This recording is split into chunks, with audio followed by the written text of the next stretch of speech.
This video is sponsored by Squarespace, but I'll tell you more about them later.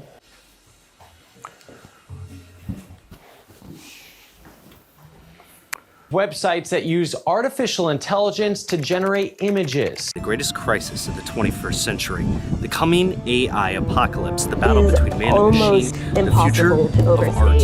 How far the technology has come in just 20 years. Leaps and bounds. Yeah. Oh, it's Look at AI. It's been quite dramatic. It's a form of artificial intelligence. I don't know any. Look at AI. It's called Okay, we need to talk about AI art. Hi, I'm Jono, and if you're new here, I do pencil drawings.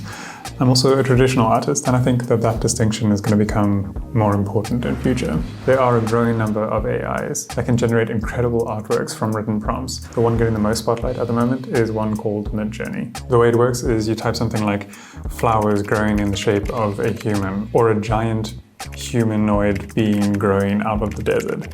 And boom, suddenly you have a bunch of images that you can choose to refine or get new prompts based on a specific image until you start getting exactly the thing that you're looking for. This technology is absolutely disruptive for the art world. It's producing award-winning art, quite literally. A little while back, Jason Allen submitted an artwork to the Colorado State Art Fair competition and won his category. What the judges didn't know was that his work was created exclusively using Midjourney. There was much backlash and an uproar over his win. Art sites such as Newgrounds and Inkblot Art have since banned AI art from their platforms. The general objection centers around art being cheaper if it can be created so easily by just typing words into a text box rather than slaving over a canvas or a block of marble for hundreds of hours. This scares me. It makes a huge part of my practice somewhat redundant. I do hyperrealistic drawings, but in order to keep myself stimulated, I try to tap into a more surreal subject matter. I spent the last 13 years learning how to take reference photos, learning Photoshop, perspective, proportions to throw these compositions together in a realistic way that you otherwise wouldn't be able to capture in a normal photograph. I love my concepts. I'm proud when people copy them for practice, and I get upset when people steal them and use them for profit. But still, more than the skill of drawing that I've been practicing for years is the practice that I've put into creating the compositions. They're kind of what makes me feel unique and makes me feel like I'm connecting. Then enter Midjourney, an AI that with some prompting can make artwork compositions that I can only aspire to, or at least works that are just incredibly beautiful.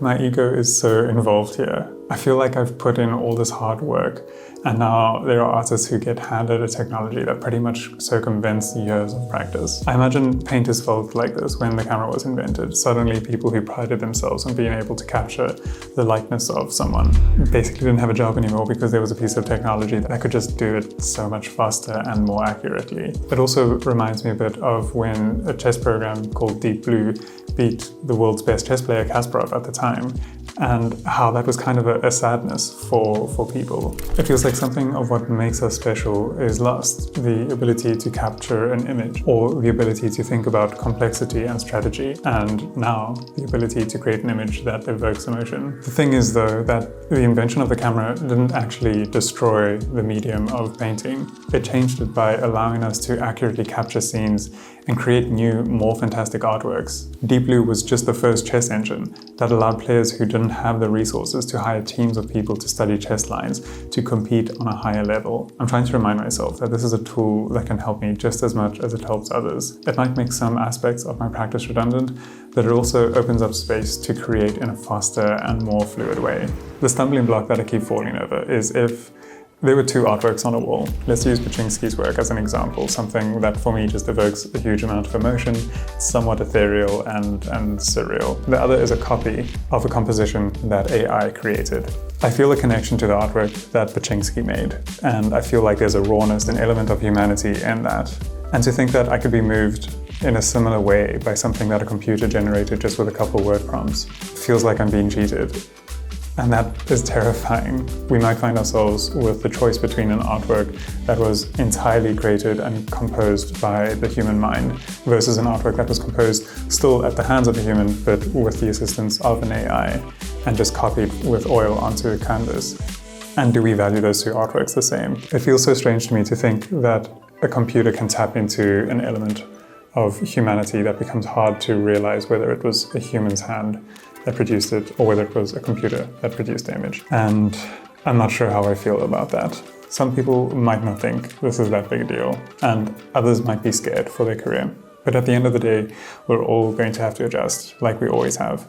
Artists have always used technology to assist them, and with every new leap comes new ways of doing things, new skills, and new definitions of what art actually is. The job of the artist has always been to adapt to the times. And in my opinion, what makes you an artist isn't how well you draw, paint, but how well you communicate.